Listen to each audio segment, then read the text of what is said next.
आप सभी को कार्तिक पूर्णिमा की हार्दिक शुभकामनाएं। कार्तिक पूर्णिमा कार्तिक मास का अंतिम दिन होता है और इस दिन दीपदान और तीर्थ स्नान करने से अक्षय पुण्य की प्राप्ति होती है। कार्तिक का महीना भगवान श्री विष्णु को बहुत प्रिय होता है और इस महीने में दीपदान करने का अपना अलग ही महत्व है। वैसे तो पूरे कार्तिक के महीने में ही पवित्र नदी में स्नान करने के बाद दीपदान करना चाहिए, लेकिन जो लोग स्नान ना कर पाए उन्हें कार्तिक के दिन स्नान और दान अवश्य करना चाहिए।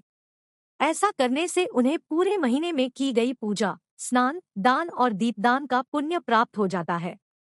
आज के दिन ही भगवान शिव ने त्रिपुर नाम के राक्षस का वध किया था, जिस कारण उनका एक नाम त्रिपुरारी पड़ा और कार्तिक पूर्णिमा का दिन कहलाया।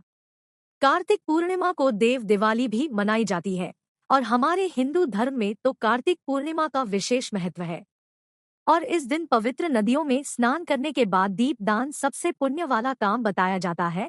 तो ऐसे में आज की इस वीडियो में आप जानेंगे कि अगर आप किसी कारण से गंगा जी में स्नान करके वहां पर दीपदान नहीं कर सकते हैं, क्योंकि कार्तिक पूर्णिमा का दिन हो या कोई भी पूर्णिमा का दिन हो, उस दिन यदि बहते जल में दीपदान किया जाए तो वो बहुत ज्यादा फलदायी होता है। लेकिन सबके लिए गंगा जी में जाकर स्नान करके दीपदान करना संभव नहीं होता है।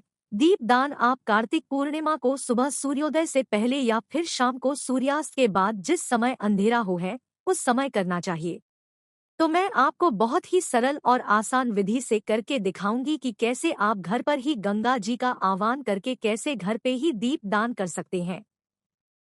कार्तिक पूर्णिमा के दिन सभी को दीपदान करना चाहिए। जो लोग पूरे महीने दीपदान ना कर पाए हो, तो ऐसे में केवल आज के दिन ही दीपदान करने से पूरे महीने के दीपदान का पुण्य प्राप्त हो जाता है। तो आज के दिन आपको सुबह जल्दी उठकर, हो सके तो ब्रह्मा मुहूर्त में, यानी कि सुबह 4 बजे से लेकर 5:30 बजे के बीच में उठकर स्नान कर लेना और आज के दिन आपको नहाने वाले पानी में गंगाजल जरूर मिलाकर स्नान करना चाहिए। अब हम अपने घर पर ही गंगा पूजन की तैयारी करेंगे। तो गंगा पूजन करने के लिए आप अपने घर के आंगन में, घर की छत पर या अपने मंदिर में ही साफ जगह पर आप चौक बना लेंगे। चौक बनाने से पहले आप गेरू से लीप लीजिएगा और सुंदर रंगोली से भी आप सजा सकते हैं। आटे से आप चौक पूज सकते हैं, स्वास्तिक का चिन्ह बना सकते हैं। उसी के ऊपर आपको फिर जो हमने गंगा पूजन करने के लिए परात रखनी, उसमें गंगाजल भरकर रखना है और उसी में फिर हमको दीप दान करना है। इस समय यदि आप चाहे तो 365 बाती वाला दीप दान कर सकते हैं या 108 बाती वाला दीप दान कर सकते हैं। अगर ऐसा भी ना कर पाए तो केवल एक बाती वाला जो अखंड बाती होती है उसका भी आप दीप दान कर सकते हैं। आप सीधी बाती का भी दीप दान कर सकते हैं। अब हम यहाँ पर इस तरह से एक प्रातः थाली को स्वास्थ्य के चिन्ह के ऊपर रख देंगे और इसी में हमको गंगाजल भरकर फिर इसमें थोड़ा और जल मिलाकर दीप दान करना है। हम गंगा जी में जाकर दीप दान करते हैं। कुछ लोग दोने में पत्ते के जो दोने होते हैं उसमें दीप तैराते हैं। कुछ लोग आटे के दीपक बनाकर दीप दान करते हैं। कुछ लोग मिट्टी के दीपक बनाकर दीप दान करते हैं। कुछ लोग नारियल को सूखा पानी वाला नारियल काट कर दीप दान करते हैं। अब यहाँ पर सबसे पहले माँ गंगा का ध्यान करते हुए परात में हम गंगाजल अर्पित करेंगे। माँ गंगा का मन ही मन ध्यान करते रहे। गंगाजल अर्पित करने के बाद आप एक लोटे में जो भी सादा जल है वो आप डाल सकते हैं। यदि आपके पास बहुत ज्यादा गंगाजल है, आप केवल गंगाजल का भी प्रयोग इस दिन कर सकते हैं। यहाँ पर मैं अब सादा जल अर्पित करूंगी। आप हमें गंगा पूजन करने के लिए माँ गंगा को पुष्प अर्पित करने हैं। आप ऐसा ध्यान करें कि आपके घर में साक्षात गंगा जी का वास इस जल में हो गया है। आप जो भी पूजन सामग्री अर्पित करें, माँ गंगा का ध्यान करें और माँ गंगा से प्रार्थना करें कि वो आपके द्वारा किए गए इस दीप दान को अवश्य ही स्वीकार करें। गंगा जी में आप दीप दान करने से पहले काले तिल अवश्य मिलाएं। जब भी आप गंगा जी में जाते हैं तो काले तिल आपको अर्पित करने, ऐसा करने से भी माँ गंगा प्रसन्न होती है और ये तेल हमारे पितरों तक पहुंच जाते हैं। गंगा जी में जौ भी अर्पित किए जाते हैं, तो यहाँ पर अब मैं थोड़े से जौ भी अर्पित कर लूंगी। फिर हाथ जोड़कर गंगा माँ से और अपने सभी पितरों से, गंगा जी में वास करने वाले सभी देवी देवताओं से आपको प्रार्थना करनी है कि इस बार आपने किसी कारणवश गंगा जी में आकर दीपदान नहीं किया और अपने घर पर ही मां गंगा का आह्वान करके दीपदान करने का प्रयास किया है। हमारे द्वारा किए जाने वाले इस दीपदान का पुण्य हमारे पितरों को भी प्राप्त, हमारे घर में कभी भी दुखों का अंधेरा ना हो, हमारे घर में सदा सुख और सौभाग्य में वृद्धि होती रहे और पूरे वर्ष पर हमारे द्वारा किए गए इस दीपदान का पुण्य हमें और हमारे परिवारजनों को मिलता रहे। ऐसी कामना के साथ अब आपको दीप प्रज्वलित करने हैं। आज के दिन मां गंगा को अर्पित करने के लिए कोई भी फल, मिठाई, पंच, मेवा या फिर खील वगैरह आप जरूर रखें, क्योंकि गंगा जी में कार्तिक के महीने में खील भी अर्पित किए जाते हैं। खीर का प्रयोग हम दिवाली के दिन भी करते हैं और इस दिन को हम दिवाली के रूप में मनाते हैं, तो खीलों का प्रयोग आप अवश्य करें। अब आपको मैंने इससे पहले की वीडियो में जो 365 बाती बनाना बताया था, तो उस तरह से आप चाहे तो जो हमने गंगा जी का आवाहन घर में किया है, उसमें आप चाहे तो 365 बाती का दीप दान भी कर सकते हैं। आप एक दीपक घर के अंदर भी जला सकते हैं। यहाँ पर जो मैंने 5 दीपक बना रखे हैं, ये 5 दीपक हम अपने पितरों के नाम से, मां गंगा जी के नाम से, साल के 365 दिनों के नाम से और अपने आराध्य देवी देवताओं के नाम से, यदि आपकी कोई मनोकामना है तो उसकी पूर्ति के लिए भी एक दिया आप लगा सकते हैं।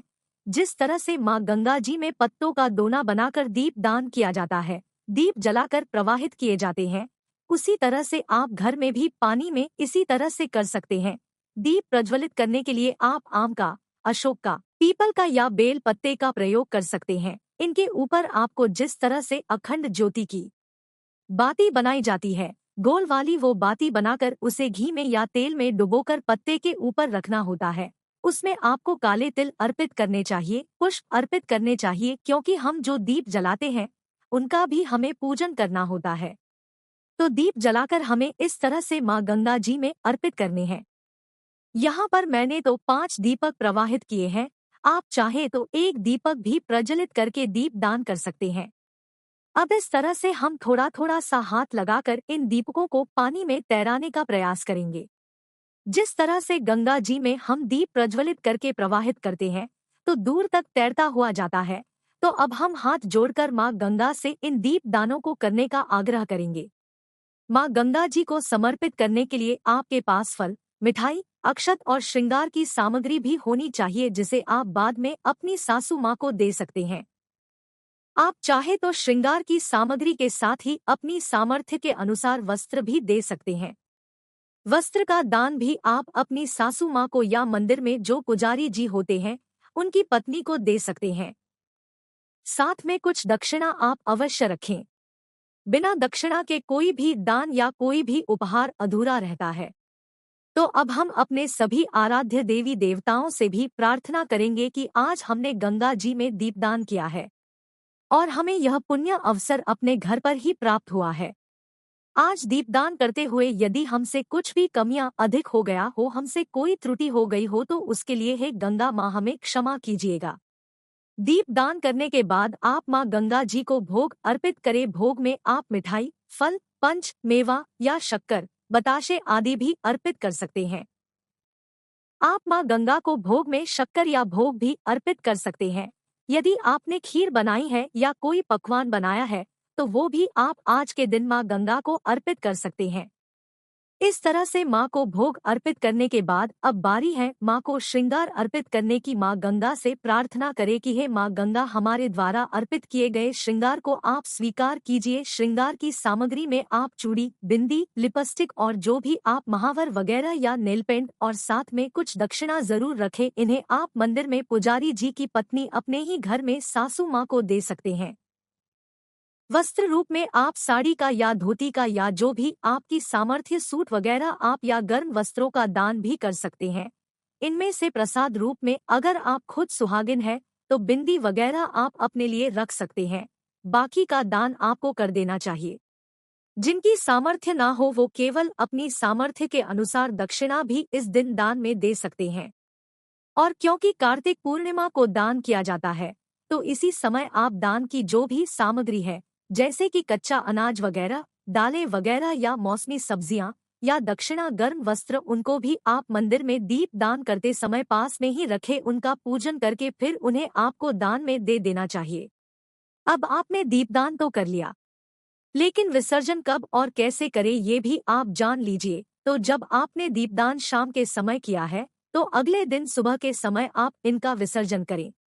जो प्रात आपने दीपदान के लिए प्रयोग किया, उसमें जितना भी जल है, पत्ते हैं, रुई की बाती है, फूल, अक्षत है, या उसमें आपने जो भी फल वगैरह अर्पित किए हैं, मिठाई वगैरह अर्पित की है या अर्पित की है, वो पानी में घुल गई होगी। तो आप इस पूरे ही जल को अपने ही घर के किसी गमले में, क्यारी में ऐसे ही अर्पित कर सकते हैं। आसपास यदि कोई पवित्र वृक्ष हो, वट वृक्ष हो, पीपल का वृक्ष हो, तो वहां पर भी जाकर आप पेड़ की जड़ में अर्पित कर सकते हैं। जो भी श्रृंगार है, दक्षिणा है, अनाज है, आपने दान की जो भी सामग्री रखी है, उसका दान आप कार्तिक पूर्णिमा की शाम को या सुबह अगर आपने दीप दान किया है, तो पूजन करने के बाद कर देना चाहिए। इस तरह से आपका दीपदान पूर्ण हो जाता। उम्मीद है आपको हमारे द्वारा दिखाई गई दीपदान की विधि पसंद आई होगी। अगर जानकारी अच्छी लगी हो तो वीडियो को लाइक और शेयर जरूर कीजिएगा, और अगर हो सके तो आज हमारे चैनल पर कार्तिक पूर्णिमा और श्री सत्यनारायण भगवान की कथा भी जरूर सुनिएगा।